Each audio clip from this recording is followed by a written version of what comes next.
السلام علیکم دوستو، تو آج میں ایک بار پھر سے حاضر ہوئی ہوں آپ لوگوں کے لیے ایک اچھی سی کہانی لے کر۔ ایسی ہی اچھی اچھی کہانیاں سننے کے لیے میرے چینل کو سبسکرائب کرتے ہیں، شیئر کرتے ہیں اور لائک کرتے ہیں۔ چلیں جی شروع کرتے ہیں۔ دوسری شادی، عورت کا حق۔ میں نے ایسے گھرانے میں جنم لیا جہاں تکلیف کو حمل اور غربت کو شرافت کے لبادے میں چھپا دیا جاتا ہے۔ کچھ یاد نہیں بچپن کیسے بیتا۔ ابتدائی تعلیم گاؤں کے اسکول میں پائی۔ جب ذرا ہوش سنبھالا، گھر کی فضا کو مقدر پایا۔ وجہ والد صاحب کی تنگ مزاجی تھی۔ دنیا نے ترقی کر لی مگر ان پر زمانے کی تیز رفتاری کا کوئی اثر نہ ہوا۔ وہ اب بھی اپنی سوچ وچار میں ایسے ہی تھے جیسے ان کے دادا پردادا رہے ہوں گے۔ جب سے ہوش سنبھالا یہی دیکھا کہ ہمارے والدین میں ہمہ وقت ایک فاصلہ اور خاموشی کی دیوار حائل رہتی ہے۔ خدا جانے کب وہ آپس میں مل بیٹھ کر اپنائیت سے بات کرتے تھے۔ ہاں، کبھی کسی بات پر اختلاف کی وجہ سے لڑ پڑتے تو اس جھگڑے کا خمیازہ ہم بچوں کو بھگتنا پڑتا اور دنوں تک گھر کی فضا مکدر تناؤ بھری بلکہ زہریلی ہو جاتی۔ اس کھنچاؤ بڑی فضا میں سانس لینا بھی مشکل ہو جاتا۔ بات بات پر کبھی اماں کبھی ابا کے ہاتھوں ہماری پٹائی ہو جاتی۔ ابا کے سامنے تو اتنی ہمت نہ ہوتی کہ کھل کر بات کر سکتے۔ ہماری شوخیاں اور شرارتیں ان کے قدموں کی چاپ میں دب کر رہ جاتی تھیں۔ گھر میں ہم دونوں بہنیں اور دو بھائی تھے۔ مجھے اللہ نے اچھی صورت دی تھی، تبھی نوخیز عمر میں ہی رشتوں کا تانتا بند کیا۔ کبھی خالہ آ رہی ہیں تو کبھی پھوپھی۔ انہی دنوں میری امی کی خالہ رشتے کے لیے آئیں۔ میرے والدین نے ان سے وعدہ کر لیا کہ وہ سائرہ یعنی میرا رشتہ ان کے بیٹے مسرور کو دیں گے۔ بس پھر کیا تھا، لڑکیاں مجھ کو اس کے نام سے چھیڑنے لگیں۔ یہیں سے میرے دل میں منگیتر سے محبت کی ابتدا ہوئی۔ میرا جی چاہتا تھا کہ میں ایک نظر مسرور کو دیکھوں کہ وہ کیسا ہے۔ پھر یہ خواہش دل میں جڑ پکڑتی گئی۔ مجھے اپنے ننیال والوں سے بہت محبت تھی۔ نانی جان ان دنوں کسی دوسرے شہر میں رہتی تھی۔ میں اکثر گرمیوں کی چھٹیوں میں اس آس پر وہاں جاتی کہ شاید وہ لوگ بھی وہاں آ جائیں۔ میں اکثر اپنی کاپیوں پر ایم لکھتی تھی۔ یہ کم عمر لڑکیوں کے مشغلے ہوتے ہیں۔ میں بھی انہی جذباتی لڑکیوں کے مانند خود کو ان مشغلوں سے بہلائی رہتی تھی۔ مسرور کی خیالی محبت نے میرے ارد گرد حصار سا بنا لیا تھا۔ میں نے اپنے روز و شب اس کے تصورات سے سجا رکھے تھے۔ وقت گزرنے کے ساتھ میرے ذہن میں اس کی محبت کے نقش گہرے ہوتے جاتے تھے۔ ممکن ہے یہ نوخیز عمر کی خود فریبی ہو، لیکن ان دنوں تو یہ بات زندگی اور موت کے سوال سے اہم لگتی تھی۔ آخر ایک دن خدا نے میری سن لی۔ ابا جان موٹر سائیکل کے حادثے میں زخمی ہو گئے تو مسرور ان کو دیکھنے تھوڑی دیر کے لیے ہمارے گھر آیا۔ وہ ڈرائنگ روم میں بیٹھا تھا اور مجھے اس کے سامنے جانے سے گھبراہٹ سی ہو رہی تھی۔ یوں وہ مجھے دیکھے اور بات کیے بنا واپس چلا گیا۔ میں 9ویں جماعت میں تھی کہ خالہ سجو اپنے بیٹے کی منگنی کی رسم کرنے کی غرض سے آ گئی۔ جب ابا جان کو پتہ چلا کہ مسرور صرف 8ویں تک پڑھا ہے تو انہوں نے اس بات پر میرا رشتہ دینے سے منع کر دیا اور بولے، لڑکا میٹرک پاس بھی نہیں ہے، میں بیٹی کا رشتہ اس کو کیوں کر دے سکتا ہوں۔ خالہ کو انکار کی توقع نہ تھی کہ بچپن کی بات طے ہو چکی تھی۔ ان کو بہت صدمہ ہوا اور وہ بجھے دل کے ساتھ واپس لوٹ گئی۔ ان کے اس طرح افسردہ جانے کا مجھ کو بے حد دکھ ہوا، لیکن میں اس دکھ کا اظہار کس سے کرتی، چپکے چپکے آنسو بہا کر رہ گئی۔ اب میں ہر اپنی ہتھیلیوں، کتابوں اور کاپیوں کے پنوں پر ایم لکھتی رہتی تھی۔ تبھی سنا کہ اس کی منگنی رشتہ داروں میں ہو گئی ہے۔ اس خبر کو سن کر مجھے محسوس ہوا جیسے کسی نے میری بہت قیمتی چیز چھین لی ہے اور اب میں خالی ہاتھ رہ گئی ہوں۔ میں نے شادی نہ کرنے کی قسم کھائی۔ جب بھی ہمارے گھر رشتے کے لیے کوئی آتا جی چاہتا کہ میں خودکشی کر لوں۔ بچپن سے جس کے خیال نے ذہن میں رنگ بھرے ہوئے تھا، اس کو دل سے نکالنا میرے لیے محال تھا۔ میں نے اپنا غم اپنے دل میں چھپا لیا۔ اب جب بھی کوئی ہمجولی مجھے مسرور کے نام سے چھیڑتی تو میں آنسو پی کر رہ جاتی۔ نہیں چاہتی تھی کہ ان میں سے کسی کو اس بات کا علم ہو کہ میری شادی اب اس سے نہیں ہو رہی ہے تاکہ میری سب کی نہ ہو۔ جب میں نے میٹرک کا امتحان دیا تو سجو خالہ کے بڑے لڑکے فاضل کی شادی کا بلاوا آ گیا۔ اپنے گھر والوں کے ہمراہ میں بھی دھڑکتے دل کے ساتھ اس کی شادی میں گئی۔ معلوم نہیں تھا کہ مسرور اپنی منگنی ٹوٹنے کے بعد خوش ہے یا ناخوش۔ میں تو بہرحال خیالی محبت کی آگ میں جل رہی تھی۔ اس کے گھر والوں کا رویہ ہمارے ساتھ اچھا تھا مگر وہ اکھڑا اکھڑا اور خاموش تھا۔ اس نے مجھ سے بالکل بات نہ کی۔ البتہ اس کی بہن عائشہ میرے ساتھ بہت دوستانہ انداز سے بات کرتی تھی۔ اس کی زبانی پتہ چلا کہ بھائی جان منگنی کرنا نہیں چاہتے تھے لیکن والدین نے مجبور کر دیا۔ وہ بہت پریشان رہتے ہیں، کسی سے ہنستے بولتے نہیں، جیسے کوئی دکھ لگ گیا ہو۔ شاید مجھ سے رشتے سے انکار پر اس کی بھی وہی کیفیت ہوئی تھی جو میری ہوئی تھی۔ بارات والے دن اس کو مجھ سے بات کرنے کا موقع مل گیا۔ کہنے لگا، آپ تو امیر ہیں، ہم غریب لوگ ہیں، اسی لیے آپ کے والد نے ہمیں ٹھکرا دیا۔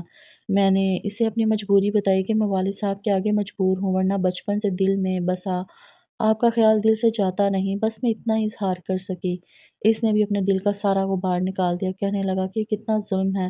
بچپن سے ہمیں کہا جاتا ہے کہ فلاں لڑکی تیری دلہن بنے گی، تبھی آدمی خوابوں اور خیالوں میں اس کے پیکر کو سجائے رکھتا ہے، پھر اچانک پتہ چلتا ہے کہ وہ کبھی ہماری نہیں بن سکے گی۔ میں نے مسرور کو نصیحت کی کہ اب تو تمہاری منگنی کسی اور سے ہو چکی ہے، تم بچپن کی اس بات کو اور مجھے بھول جاؤ۔ دوسرے دن ولیمہ تھا، ہماری دوبارہ بات چیت نہ ہو سکی اور میں افسردہ دل سے واپس آ گئی۔ وہ ہم کو لاری میں سوار کرانے آیا تھا، بس جتنی دیر لاری اڈے پر کھڑی رہی، وہ بھی بس کی کھڑکی کے پاس کھڑا رہا۔ اس نے مجھ سے فون کرنے کو کہا تھا، مگر یہ ایک مشکل کام تھا کیونکہ ہمارے گھر لڑکیوں کے لیے فون کرنا آسان نہیں تھا۔ اچھا، خط لکھ دینا، وہ بولا۔ خط لکھنا تو اور بھی ٹیڑھی کھیر ہے کہ اس کو پوسٹ کیسے کیا جائے گا، یہ بھی مشکل ہے۔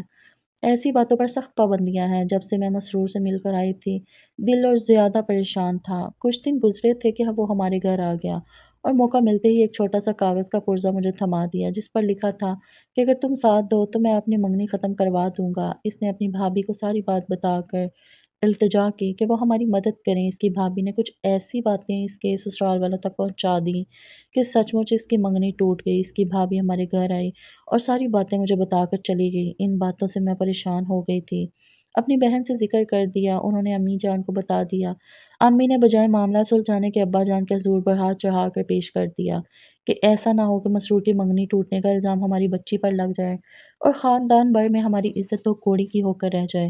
ابا جان تو تھے ہی آتش مزاج، یہ بات سن کر بھڑک اٹھے۔ حالانکہ بات کچھ بھی نہ تھی، نہ میں نے اور نہ مسرور نے محبت کی کوئی ریہرسل کی تھی یا ملاقاتیں کی تھی۔ قدرت کی طرف سے ہمارے دلوں کی جو محبت موجود تھی، وہ بھی انہی بزرگوں کی وجہ سے تھی جو چاند کی طرح شفاف تھی۔ مسرور کو اس بات کا غم تھا کہ کم تعلیم کی وجہ سے اس کو ٹھکرا دیا گیا، لہٰذا اس نے آگے پڑھنے کی کوششیں تیز کر دیں اور سپروائزر کی ٹریننگ بھی لی۔ اس دوران میں نے بھی ایک اسکول میں بطور ٹیچر ملازمت کر لی۔ اس دوران ہمارے درمیان ایک سہیلی کے ذریعے 3 خطوط کا تبادلہ بھی ہوا۔ میں نے اسے لکھا کہ رشتہ عزت سے طے کرنا ہے تو اپنے والدین کو پھر سے ہمارے گھر بھیجو۔ اس طرح سجو خالہ ایک بار پھر میرا ہاتھ مانگنے ہمارے گھر آئیں۔ والد صاحب کو بھی ہماری محبت کا تھوڑا بہت علم ہو چکا تھا، لیکن ان کو جو باتیں میرے اور مسرور کے بارے میں بتائی گئیں وہ لگائی بجھائی کے روپ میں تھیں اور بالکل جھوٹ تھیں۔ جبکہ ابا جان نے اپنے اور ہم بیٹیوں کے درمیان اتنا فاصلہ رکھا ہوا تھا کہ میں ان باتوں کی تردید بھی نہیں کر سکتی تھی۔ لہٰذا جب خالہ دوبارہ رشتہ مانگنے آئی تو منہ کی کھا کر چلی گئیں۔ ابا جان نے ان کو نہ صرف رشتہ دینے سے انکار کر دیا بلکہ تلخ لب و لہجے میں انہیں ان کی کم تر حیثیت کا بھی احساس دلایا اور ان کے بیٹے کو نکما، بد کردار اور نہ جانے کیا کیا کہہ دیا۔ کہ جس لڑکی سے اس کی منگنی ٹوٹی تھی وہ میرے والد کے رشتے دار تھے۔ مجھ کو بھی میری بہن کے ذریعے کہلوا دیا گیا کہ اگر میں اس رشتے پر مصر ہوں تو وہ مجھے خالی ہاتھ گھر سے چلتا کر دیں گے۔ اس دھمکی نے یہ اثر کیا کہ میں صرف من منا کر اتنا ہی کہہ سکتی تھی کہ ابا جان، میں تو آپ کی مرضی اور رضا پر راضی ہوں، میری اپنی کوئی رائے نہیں ہے۔ اس پر بھی ان کا غصہ ٹھنڈا نہ ہوا اور انہوں نے مجھ سے بات چیت ہی بند کر دی۔ امی نے بھی سمجھداری نہ دکھائی بلکہ دن رات مجھے طعنوں کا نشانہ بنانے لگی، یہاں تک کہ بعد پہ بعد مجھے بھی جوتا اور بھی چمٹا کھینچ مارتی۔ میں حیران تھی، میں نے ایسا کون سا قدم والدین کی مرضی کے خلاف اٹھا لیا ہے کہ ان کی بدسلوکی کی مستحق ٹھہری ہوں۔ اسکول میں ایک ٹیچر میرا بے حد خیال کرتی تھی، ان کو میرے گھریلو حالات کا اچھی طرح علم تھا۔ وہ مجھ سے ہمدردی کرتی رہتی اور تسلی دیتی۔ انہوں نے اپنی والدہ سے میرے دکھوں کا ذکر کیا تو ان کی والدہ اپنے بیٹے کا رشتہ لے کر ہمارے گھر آئیں۔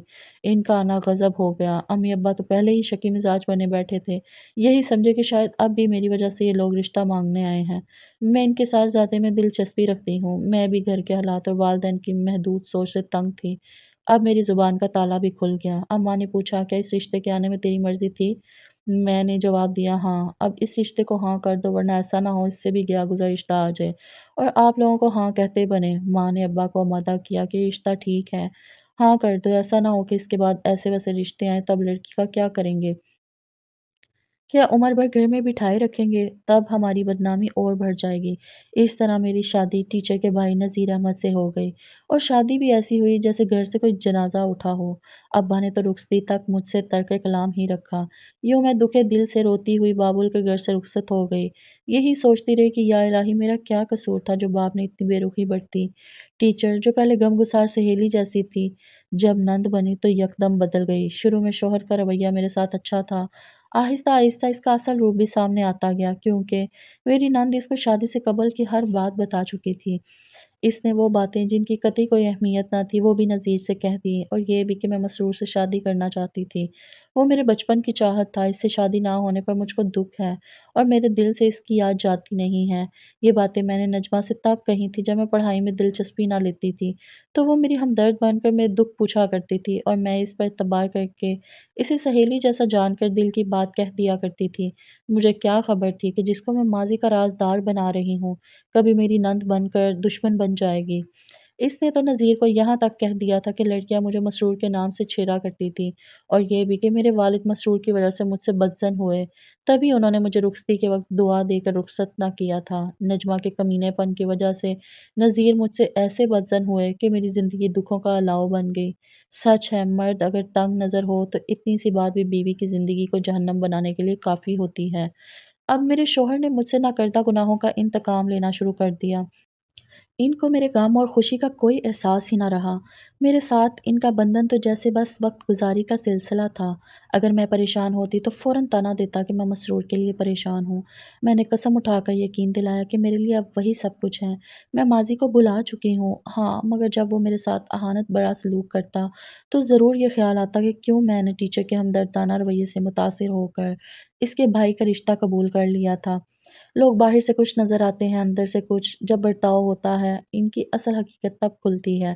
میں گھریلو پریشانیوں میں نیم جان ہو گئی تھی، جن میں روز بروز اضافہ ہوتا گیا۔ دوبارہ حالات سے عاجز آ کر میکے چلی گئی، مگر وہاں بھی میرے لیے کوئی جگہ نہ تھی۔ ابا جان مجھ سے کلام نہ کرتے تھے، اور امی بات بات پر طعنہ دیتی کہ تیری وجہ سے مسرور نے اپنی منگنی توڑوا لی۔ اب اس کی ماں جہاں ملتی ہے مجھے قہر آلود نگاہوں سے دیکھتی ہے۔